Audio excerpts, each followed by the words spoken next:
years young. And we are members of AARP.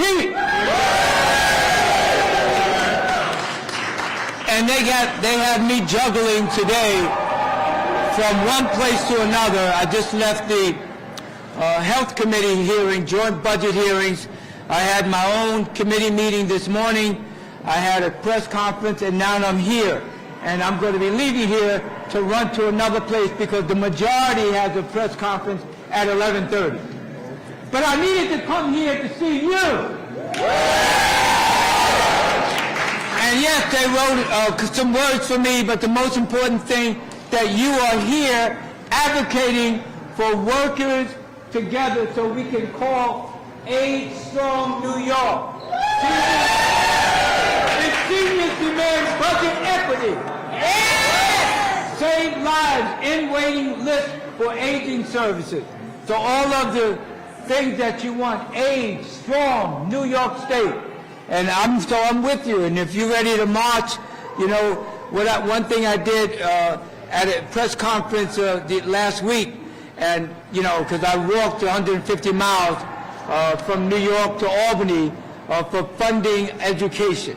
So I wasn't going to do that. But in the actual place where we had the press conference, I said, join me and walk in a circle. And they were like, walk where? But the circle was only about 3 feet long. But I want you to know that obviously I'm here to support you. And so if you have a bill that I'm on, I'll be there advocating for it, because everything that impacts you impacts me and people that I know. So with that, I say thank you for coming to Albany. All right. Thank you. All right, and with that, it is my tremendous pleasure to introduce the Chair of the Assembly Aging Committee and incredible advocate for older adults, Assembly Member Rebecca C. Ray. Thank you. Thank you. And let's give another big round of applause to Senator Jackson, a true champion. Thank you, Dora, and many thanks to Allison Nickerson with LiveOn New York for your invaluable work advancing the interest of older New Yorkers. It's a privilege to join all of you, champions of older adults. As Assembly Aging Committee Chair, I'm honored to stand with you today, friends and colleagues, to push for more funding and more legislation to help the elder community. New York has the 4th largest population of older adults in the nation. According to Comptroller Tom DiNapoli, more adults are calling New York City home more than ever, including over 60,000 in my legislative district, the Upper East Side and Roosevelt Island, the largest number of seniors in Manhattan. They enrich their communities culturally, economically, and socially. And yet, by any metric, our services have failed to keep pace. Older New Yorkers in the 5 boroughs are often rent and health care expense burdened. I have a storefront district office on York Avenue and 79th Street, and not a day goes by that a senior doesn't walk through those doors in fear of being taken advantage of by their landlord or for fraud. 1/3 of seniors are living with a disability. Too many face social isolation. That's why I'm proud to stand here and join Age Strong New York's call for boosting service capacity and increasing services and support vital to addressing this crisis. We are fighting for $86 million to put an end to service wait list and an increased COLA to cover inflationary demands on the area aging agencies and more. So I want to thank all of you for coming to Albany. We have our budget hearing, as you know, tomorrow. You've already made a big splash. I turned on the TV this morning, and there you are. So I want to thank the press and the media for showing up today, and all of the advocates here this afternoon. Thank you.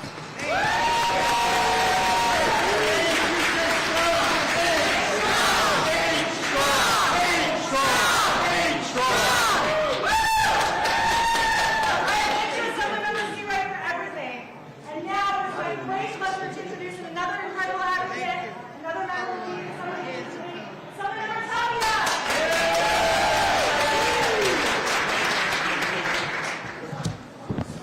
Good morning. Thank you to LiveOn New York and to all the advocates with us today. Your voices and your relentless fight for justice for all the New Yorkers are more important now than ever. I am Assembly Member Yudelka Tapia, and I represent the 86th Assembly District from the Boogie Down Bronx. And seniors are the backbone of our communities. You know, my grandmother got to live to 107 years. So for me, this is important. For me, this is what we should be fighting for. They are our parents, our grandparents, to say they will not be forgotten. You are not going to be forgotten. New York is at a turning point. 1 in New Yorkers will be over 60 years old by 2030. The question before us is simple. It's very simple. Will we invest in them? Yes. Will we protect them? Yes. Will we ensure that they live with dignity, respect, and security? Yes! I say yes. That's why we are demanding $89 million in investment for our older New Yorkers. Yes.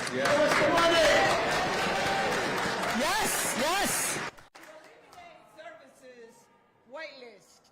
We know how bad it is after the pandemic, because no senior should be left waiting for the care they need. They have to have it immediately. To strengthen elder abuse protections, because not senior should live in fear. No. To eliminate services wait list, because not senior should be left waiting for the care they need immediately. To strengthen elder abuse protections, because not senior should live in fear. To invest in housing, home care, and community services, because every New Yorker deserves to age in place, surrounded by the people and places they love.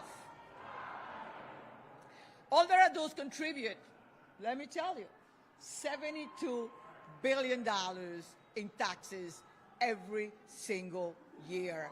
Make some noise! Strong aging policies mean stronger families, stronger communities, and a stronger New York. And this is what we're here for, because that's what you are.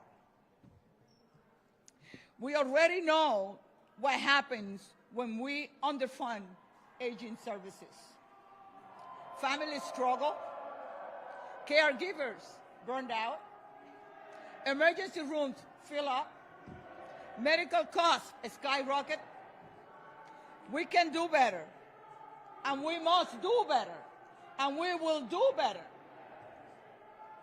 We are here to build a future where every New Yorker at every stage of life knows they are valued, and you are valued. We are standing in your shoulders, and you are the one who paved the way for us to be here today. The time is now. And together, like I always said, when we fight and when we work together, we always win. Let's do this, guys. Let's do this. When we fight, we win.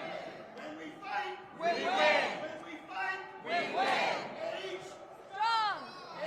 Strong.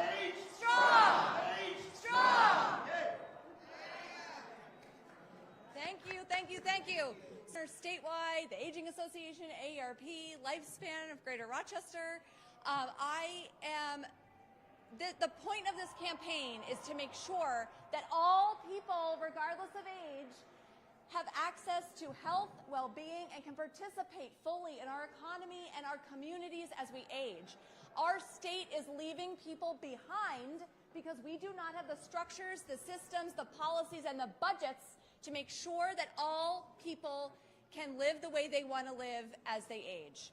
The purpose of this campaign is to start having those conversations now. Our budgets have not kept pace with the population. That is a fact. And we need to fix that now so that we can make sure that all people can age. So I am so excited that you're all here. I'm thankful to everybody for being here, for starting and kicking this off.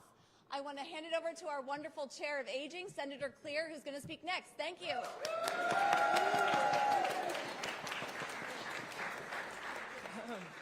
Good morning and welcome to Aging Advocacy Day 2025.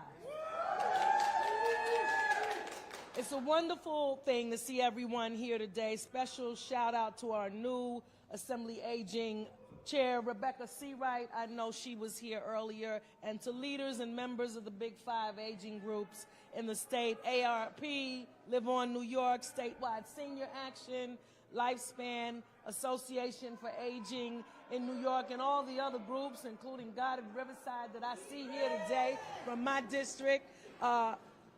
The best way to characterize the executive budget this year in regard to how it treats our older New Yorkers is to call it a down payment, a modest down payment, one that needs to be followed by many, many, many more payments.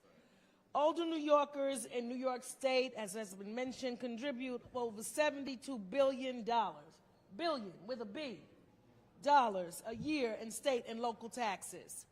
The entire NYSOFA budget is $424 million with an M, dollars. So I leave you to do the comparison, but for me, the math ain't mathin'. In addition, and on the aging was created 830 days ago. We don't want to wait until it's old enough to join AARP for it to be implemented and funded. Seriously though, we have the opportunity this year to do better by our seniors and to commit to doing better by them for every successive year. To that end, today we call for some very specific things. $45 million to end service waiting lists. Every year, $44 million for core services inflation and COLA. Assistant program in affordable senior housing. $875,000 to fund elder abuse programming. $1.5 million for legal services for the elderly. $15 million to support the guardianship reform. We're tired of for-profit guardianship. $3 million investment in empowering services for older New Yorkers, and $12.5 million to increase to the long-term care ombudsman program. With the coalition we have here today, we can and will get it done. God bless our older New Yorkers. They are truly, truly the pillars of our community, the foundation of our community.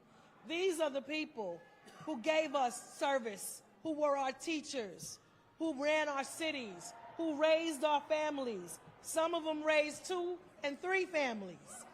I know a lot of grandparents raising their grandchildren, raising their great-grandchildren. These are the golden years of their lives. They have paid the price. They have paid their dues. That's right. And it's time for us to treat them with the dignity, respect, compassion, and care that they deserve, the care that they gave to us. We are no longer going to be the smallest part of the budget. When we are the fastest, some of us, if we're lucky, we'll get there. We are the fastest growing population in the state, and we have contributed and continue to contribute. I look forward to a rigorous fight this year.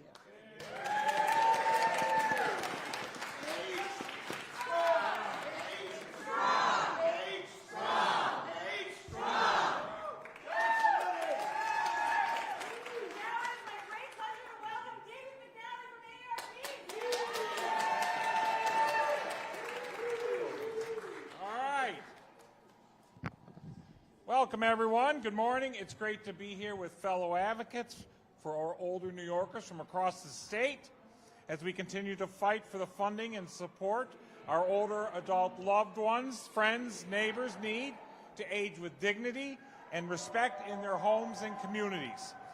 New York's older population is booming. There are now more than 3.5 million New Yorkers 65 and older in the state. That's an almost 30% increase over the last decade. Today, nearly 1 in 5 New Yorkers is over the age of 65. Unfortunately, thousands of aging middle-income New Yorkers across the state continue to languish on waiting lists for vital in-home services. This situation has been allowed to continue for far too long. Our elected state leaders need to end this annual travesty to older New Yorkers. Yeah. Earlier this month, thousands of ARP volunteers and activists thanked the governor for her historic budget proposal to invest $53 million for home and community-based services, and we need the legislature to approve, and we need the governor and legislative leaders to not stop there. These very same aging services have been underfunded for so long that appropriations need to be increased to cover rising costs and inflation to the tune of $44 million. Only then will programs sorely needed by aging New Yorkers and their family caregivers be equitably funded at last. Meanwhile, there is a financial security crisis for older adults is rapidly increasing. According to a new report released yesterday by the Center for Urban Future, a staggering 423,000 New Yorkers over the age of 65 live below the poverty line in 2022. That is nearly a 50% increase over the last decade. What are we doing? What are we not doing? That same report finds there are high rates of poverty among Black, Asian, Hispanic, and immigrant older adults. Another jarring statistic from the same report, almost 50% of older adults report having no retirement income in 2020. In 11 out of the 27 large counties and cities that were examined in the report, over half of the older population reported no retirement income. The findings in this report are a wake-up call for policymakers, or it should be, whose decisions directly impact the quality of life for millions of older New Yorkers. With more older residents struggling financially than ever before, we are fighting for increased funding for in-home services while also working to ensure the older middle-class New Yorkers and their family caregivers homes with dignity and respect through the vital supports they need into the state economy, providing a stabilizing foundation for our communities. Failure to address the unique challenges of an aging population will result in increased hardships for many who have contributed to the lifeblood, the past, the present, and certainly the future of New York. Thanks.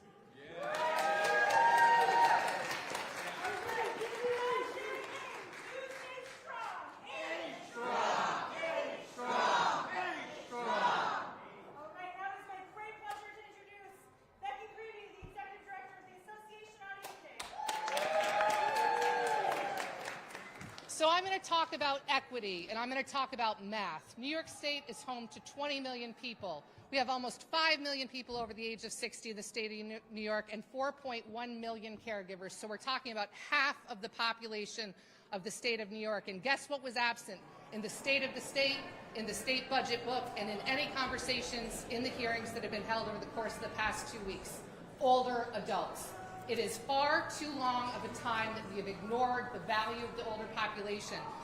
Older individuals in the state of New York support the education system, the medical system, and they pay $72 billion per year in state and local taxes. The New York State Office for the Aging budget is less than 1/10 of the overall state budget, even though you pay 43% of the taxes in the state of New York. It has been far too long that we have ignored the older population. We have not supported people in homes and communities. We do nothing to prevent Medicaid spend down, which is exactly what the New York State Office for the Aging Network does, and we need to do better on behalf of all New Yorkers and caregivers. We are currently facing a crisis with caregivers leaving the workforce, yet we don't talk about it when we talk about equity and affordability. We have no problem talking about child care, but no one wants to talk about respite care for our loved ones. It's time for the state to do better. We have to protect vulnerable individuals. We have to support people that are victims of scams, frauds, and abuse. And we have to provide home care services to non-Medicaid eligible individuals to keep them in homes and communities. I will tell you, we have a ballooning Medicaid problem. If you look at the services provided through the Aging Services Network, we serve an average customer who's 83 years old, lives alone, is low income, has 4 to 10 chronic conditions like diabetes, congestive heart failure. We serve them in homes and communities on average for 7 years for less than $10,000 per year versus $150,000 on Medicaid at a nursing home. If you want to solve the Medicaid crisis in the state of New York, if you want to allow people to age with dignity, autonomy, and respect, we have to finally invest the necessary supports and services in the New York State budget that seniors pay for to be able to support them in those settings. I will also end with the fact that skilled nursing facilities in the state of New York cannot handle the growth in the population. We have almost 5 million people that are approaching the age of 60. The fashion are individuals over the age of 80, and we only have 111,000 licensed skilled nursing facility beds in the state of New York. So why aren't we talking about home and community-based services? Thank you. Repeat after me. This is a mic check in the spirit of Occupy Wall Street. So just repeat after me. Everywhere we go, people want to know. Who we are. So we tell them. We are the seniors. Mighty, mighty seniors. And we are here to say, show us the money.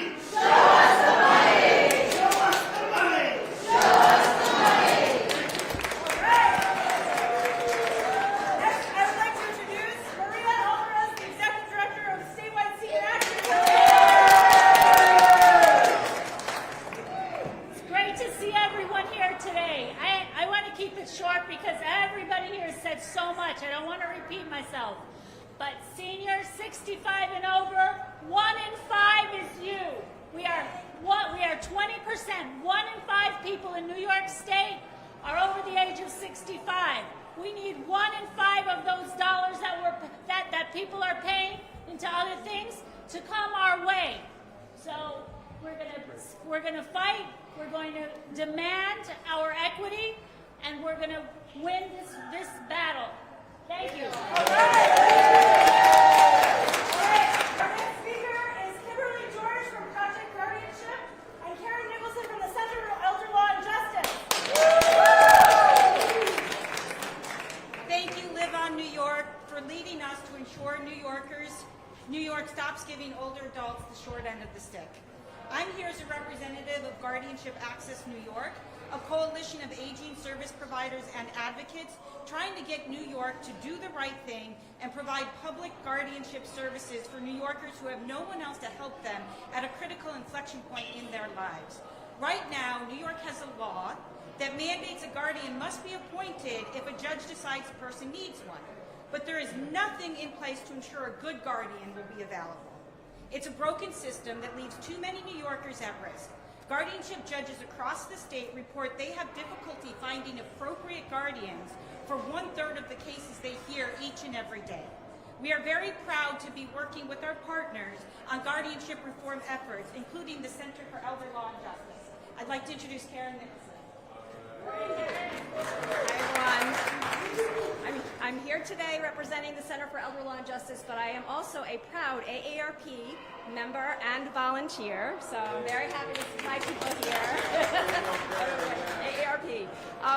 You know, I'm really happy that there's this money in the budget. I don't think people really realize that there is no funding in the budget most years for guardianship services. So if you end up outliving your friends and your family and you have nobody to take care of you, a judge has to appoint a guardian for you. But when that judge does, he has nobody to appoint. And sometimes, and there's been a series of articles about this in ProPublica, unscrupulous people get appointed. And what do? They steal your money. You're living in a rat-infested home. You're living with bed bugs. And we can do better than this, New York. I mean, we should be letting everyone age with dignity, especially those people who are under guardianship. So very happy to be here today supporting the platform, and I appreciate including the funding in your request. Thank you.